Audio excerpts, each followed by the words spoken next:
క్వాల్బ్, క్యూఏఎల్బి, ఇదే సినిమా పేరు. అంటే నేను ఎప్పుడు ఈ పదం వినలేదు. అంటే ఇవి సపరేట్గా చదవాలా, లెటర్స్ లాగా క్యూఏఎల్బి అని చదవాలా, కలిపి చదవాలా తెలియదు. తర్వాత కనుక్కున్నాను సినిమా చూశాక నేను.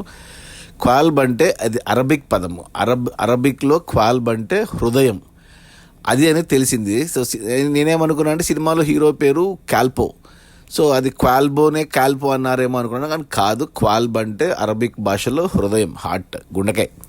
సో ఈ సినిమా వచ్చేసి మలయాళం సినిమా. ఇది 2024 జనవరిలో రిలీజ్ అయింది మలయాళంలో. ఇప్పుడు 2025 జనవరిలో ఓటీటీకి వచ్చింది. అమెజాన్ ప్రైమ్లో స్ట్రీమ్ అవుతుంది 1 year తర్వాత. తెలుగు డబ్బింగ్ ఉండేసరికి చూశాను. అదే టైటిలే ఇంట్రెస్టింగ్ అనిపించి చూశాను. లవ్ స్టోరీ అని సినాప్సిస్ చదివాను. సో సినిమా అంతా అలప్పిలో తీశారు. కేరళలో అలప్పి మంచి బీచ్ ఉన్న టూరిస్ట్ స్పాట్ అది. అక్కడ సినిమా అంతా అక్కడ తీశారు. ఒక పాట మాత్రం రాజస్థాన్లో పిక్చరైజ్ చేశారు, ఒక డ్యూయట్. సినిమా అంటే స్టార్టింగ్లో అంటే అలప్పిలో ఉన్నట్టు చూపించారు. హీరో అంతా కొత్త వాళ్ళే. మలయాళం సినిమాలు నేను చాలా చూశాను ఓటీటీలో, థియేటర్స్లో, కానీ ఇందులో ఉన్న యాక్టర్లు నాకు ఎప్పుడు ఏ సినిమాలో కనపడలేదు. అంటే మేబీ వాళ్ళు కొత్త వాళ్ళ లేకపోతే ఆల్రెడీ మలయాళంలో ఉన్న వాళ్ళ, మనం ఎప్పుడు చూడలేదా తెలియదు. కానీ హీరో అయితే బాగున్నాడు. ఓపెనింగ్లో అంటే 6 pack బాడీ, మంచి హైట్, మంచి హెయిర్, మంచి పర్సనాలిటీ, భలే ఉన్నాడు హీరో.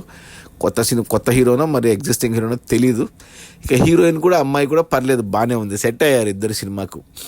సినిమా చూస్తే అంటే స్టార్టింగ్లో అంటే మనం ఇలాంటి సినిమాలు చాలా చూసాం, లవ్ స్టోరీస్. మనకు ఎప్పటి నుంచి నేను చెప్పాలంటే మన కమల్ హాసన్ అండ్ సరిత, మరో చరిత్ర, దాంట్లో ఏంటి తమిళ అబ్బాయి తెలుగు అమ్మాయి లవ్ స్టోరీ, అది ఒకటి. ఆ తర్వాత సీతాకోక చిలక చూసాం, దాంట్లో హిందూ అబ్బాయి క్రిస్టియన్ అమ్మాయి, ఆ లవ్ స్టోరీ చూసాము. ఆ తర్వాత బొంబాయి సినిమాలో ఏంటి ముస్లిం అమ్మాయి హిందూ అబ్బాయి, ఇలా చూసాం మనము. కులాంతరాలు, మతాంతరాలు, ఇలాంటి పెళ్ళిళ్ళు, ఇలాంటి ప్రేమలు చాలా చూసాం. ఈ సినిమాలో ఏంటంటే హీరో క్రిస్టియన్ క్యాల్పో, హీరోయిన్ వచ్చేసి తుంబి. ఆమె పేరు చిత్రంగా ఉన్నాయి, క్యాల్పో, తుంబి. హీరోయిన్ వచ్చేసి ముస్లిం. సో అనుకున్నాను నేను వాళ్ళిద్దరిని అంటే ఏమన్నా అంటే మతాంతర ప్రేమ మీద జరిగిన సినిమాని అనుకున్నాను, కానీ కాదు. అది కేవలం వాళ్ళ బ్యాక్గ్రౌండ్స్ అంతే. కేరళలో అలప్పిలో కొద్దిగా ముస్లిం పాపులేషన్, క్రిస్టియన్ పాపులేషన్ ఎక్కువగానే ఉంటుంది. అంటే సినిమాలను బట్టి చూసి చెప్తాను. సినిమాల్లో ఇలా చాలా చూశాను కాబట్టి చెప్తున్నాం, రియాలిటీ తెలియదు నాకు కేరళలో. ఇక చూస్తే సినిమా అంటే ఇక డబ్బింగ్, తెలుగు డబ్బింగ్ అంటే ఇవి థియేటర్ డబ్బింగ్ కాదు కదా, ఓటీటీ డబ్బింగ్ కాబట్టి డబ్బింగ్ తెలుగు అంటే కొత్త వాళ్ళైనా డబ్బింగ్ వరకు పర్లేదు, బాగానే ఉంది, మాటలు బాగానే ఉన్నాయి, రాసుకున్నాను అనుకున్నాను. కానీ పాటల విషయానికి వచ్చేసరికి దారుణంగా అనిపించింది. అంటే పాటలు 1 కాదు 2 కాదు 12 పాటలు ఉన్నాయి. అందులో 11 పాటలు మౌంటేజ్ సాంగ్స్, అంటే బ్యాక్గ్రౌండ్లో వస్తాయి, ఒక డ్యూయట్. ఈ పాటలన్నీ డబ్బింగ్ ఆర్టిస్టుతోనే పాడించారనిపించింది. ఎంత చండాలంగా ఉన్నాయంటే అసలు ఆ పాటలు ఒరిజినల్ మలయాళం పెట్టింటేనే బాగుండనిపించింది నాకు. అంత ఇరిటేటింగ్ అనిపించాయి. 12 బా అంటే పాట, ఊ అంటే పాట, బ్యాక్డ్రాప్లో చచ్చిపోయాం పాటలకి మాత్రం. ఒక డ్యూయట్ ఒక్కటి పర్లేదు, రాజస్థాన్లో పిక్చరైజ్ చేసిన పాట ఒకటి, మిగతా అవన్నీ అంత ఇక ఏమంటారు, ఒకటి ఎమోషనల్ పాటలు కూడా ఎంత చండాలంగా ఉన్నాయంటే అంత చండాలంగా అనిపించింది. ఆ పాటలు ఒక్కటి తీసేయాలి, పక్కన పెట్టేయాలి. 12 పాటలు. లవ్ స్టోరీ ఫస్ట్ హాఫ్ అంతా 1:15 నిమిషాలు. ఫస్ట్ హాఫ్ అంతా ఇదే, ఏం లేదు సినిమాలో. హీరో ఫ్రెండ్స్, హీరో ఫాదరు, అలా లైట్గా వాళ్ళ లైఫ్ స్టైలు, వాళ్ళ హీరోయిన్ పరిచయము, వాళ్ళిద్దరి ప్రేమలో పడ్డమే ఫస్ట్ హాఫ్ అంతే. ఏమీ లేదు, స్ట్రైట్గా సాఫీగా సింపుల్గా వెళ్ళిపోతుంది సినిమా. సరేలే ఏదో ఉంటుంది లేని వెయిట్ చేస్తూ ఉన్నా, ఏదో అంటే ముస్లిం క్రిస్టియన్ కదా ఏదైనా ఉంటుంది అనుకుని చూశాను, కానీ ఏమీ లేదు. ఏదో ఒకటి మనకి హింట్ ఇస్తూ వచ్చారు, హీరోయిన్ సైడ్ నుంచి ఏదో ప్రాబ్లం ఉంది అన్నట్టు చెప్పుకుంటూ వచ్చారు. అదేంటి అని వెయిట్ చేస్తూ ఉన్నా. ఫస్ట్ హాఫ్ 1:10 నిమిషాలు అయిపోయింది. మామూలుగా ఇంటర్వెల్ కన్నా ట్విస్ట్ పెట్టాలి ఏదన్నా అది ప్రాబ్లము. ఇంటర్వెల్ కూడా ఒక డ్యూయట్తో ఇంటర్వెల్ కార్డు ఇచ్చారు. అంటే హీరోయిన్ లవ్లో పడ్డం అనేది ఇంటర్వెల్ అనమాట. సరే సెకండ్ హాఫ్ కూడా మొదటి 15 నిమిషాలు అలాగే వెళ్ళింది. అప్పుడు హీరోయిన్ సైడ్ నుంచి ఒక ప్రాబ్లం, ఏదైతే వాళ్ళు ఊరిస్తూ వచ్చారో ప్రాబ్లం ఉందని, ఆ ప్రాబ్లం అప్పుడు ఓపెన్ అవుతుంది. అక్కడి నుంచి 1 గంట సేపు అంటే సినిమా అయిపోయేంత వరకు ఇంకా ఆ ప్రాబ్లం మీదే వెళ్ళింది. ఒక అరగంట పాటు ఆ ప్రాబ్లమ్ని ఫేస్ చేస్తూ హీరోయిన్ అంటే మతం కాదు, కులం కాదు ఇక్కడ. అంటే ఇప్పటికీ ఈ రోజుల్లో కులాంతరాలే కష్టము, ఇంకా మతాంతరాలు చాలా కష్టము, అలా ఉంటుంది అనుకున్నాను. కానీ వాటిని టచ్ చేయలేదు. మామూలు రెగ్యులర్గా ప్రతి ప్రేమికుడు అంటే ఇలా ప్రేమించుకున్న ప్రతి జంటకు ఎదురయ్యే ప్రాబ్లమ్సే. అంటే పేరెంట్స్ ఒప్పుకోరు జనరల్లీ. హీరో సైడ్ ప్రాబ్లం ఉండదు, కానీ హీరోయిన్ సైడే ప్రాబ్లం ఉంటుంది.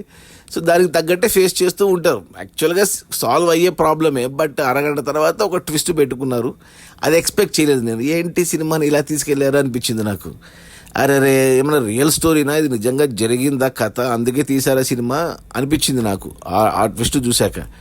ఇక ఆ తర్వాత మిగతా సినిమా క్లైమాక్స్ వరకు ఇంకా ఏమంటారు, ఇంకా అనుకోలేదు కదా అలాంటి ట్విస్ట్, నేను ఎక్స్పెక్ట్ చేయలేదు. అది వచ్చేసరికి ఇక నేను కూడా కామ్ అయిపోయాను. ఇక ఆ తర్వాత సినిమా ఎటు వెళ్తుందో అనుకున్నాను, బట్ ఎలాగో లాగించేశారు అనిపించింది. రియల్ స్టోరీ ఏమో అనిపించింది, బట్ తెలియదు నాకు రియల్గా జరిగిండొచ్చు అనిపించింది. బట్ ఏమో మరి ఓకే ఉంది సినిమా. అంటే మెయిన్గా నాకు డ్రాబ్యాక్ వచ్చి పాటలు. ఆ పాటలు మంచి సింగర్స్తో పాడించింటే మంచి సోల్ఫుల్గా అనిపించేది. వాళ్ళు ఏదో కొద్దిగా క్లాసీగా ఒక మంచి ప్రేమ కావ్యంగా తీయాలని ప్రయత్నించినట్టు కనపడుతుంది ప్రయత్నము. బట్ ఆ ఎగ్జిక్యూషన్ అంటే కొత్త వాళ్ళేమో డైరెక్టర్లు వాళ్ళంతా తెలియదు మనకి మలయాళం వాళ్ళు. బట్ అలప్పిని అందంగా చూపించారు. అంటే గోవాలాగా అనిపించింది అలప్పి సెటప్, బ్యాక్ డ్రాప్ అంతా.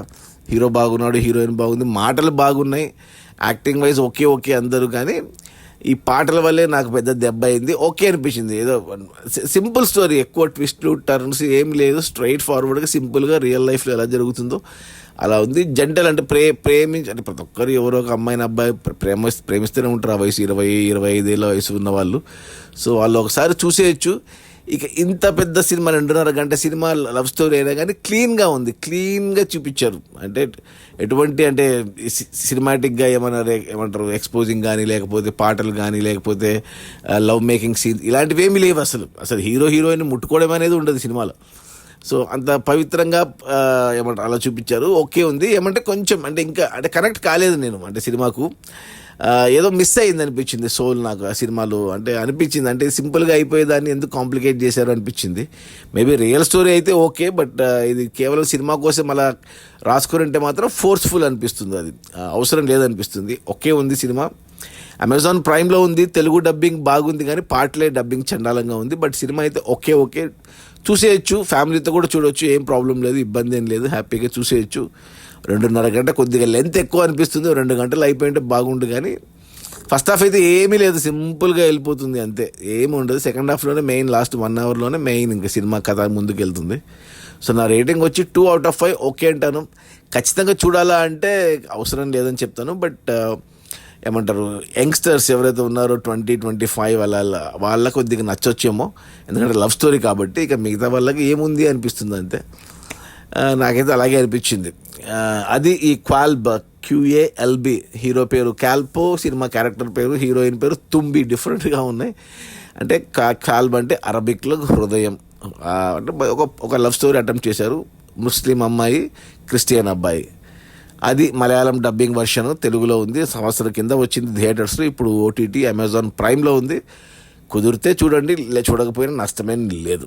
12 పాటలు ఉన్నాయి, అవే చండాలంగా ఉన్నాయి. ఈ చాప్టర్ వైజ్ డివైడ్ చేశారు. మరి 7 చాప్టర్లుగా పెట్టారు ఈ సినిమాను. ప్రేమలోని 7 చాప్టర్స్ అనమాట. పరిచయము, ప్రేమ, ఇలా ఒక్కొక్క స్టెప్ బై స్టెప్ చూసుకుంటే 7 చాప్టర్స్గా డివైడ్ చేశారు సినిమాని. అవి కూడా చూపిస్తారు మనకు.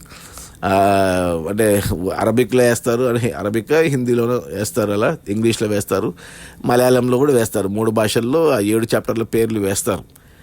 ఏమో ఓకే. రేటింగ్ వచ్చి 2/5. చూస్తానంటే చూడండి. QALB అమెజాన్ ప్రైమ్లో ఉంది. నా రేటింగ్ వచ్చి 2/5. Okay, bye.